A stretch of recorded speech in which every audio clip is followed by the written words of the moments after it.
Digital বিনোদনে নতুন মাত্রা যোগ করতে ওটিটি প্ল্যাটফর্ম চরকি নিয়ে এসেছে দারুণ এক অফার। রবি গ্রাহকরা মাত্র ১৮ টাকায় দেখতে পারবেন দুটি আলোচিত বাংলাদেশি সিনেমা, শাকিব খান অভিনীত তাণ্ডব এবং তারকাবহুল ছবি উৎসব। এক টিকিটে ২ ছবি, এই চমকপ্রদ স্লোগানে অফারটি আরও আকর্ষণীয় হয়ে উঠেছে। চাইলেই মাই রবি অ্যাপ, রিচার্জ, বিকাশ, নগদ বা ইউএসএসডি কোড ব্যবহার করে সহজেই মুভি প্যাক কেনা যাবে।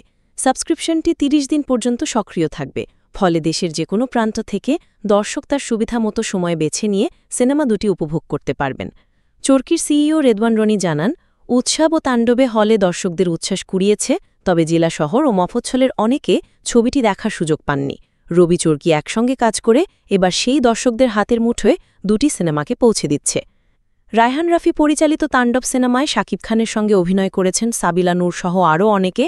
এদিকে তানিম নূর পরিচালিত উৎসব সিনেমার মধ্য দিয়ে অনেকদিন পর পারিবারিক গল্পের একটি সিনেমা দর্শকদের মাঝে সাড়া ফেলেছে। এতে জাহিদ হাসান, মাহফুজ আহমেদ, আফসানা মিমি, জয়া আহসান, চঞ্চল চৌধুরী, অপি করিম, সুনেরা বিনতে কামাল সহ একঝাঁক তারকা অভিনয় করেছেন।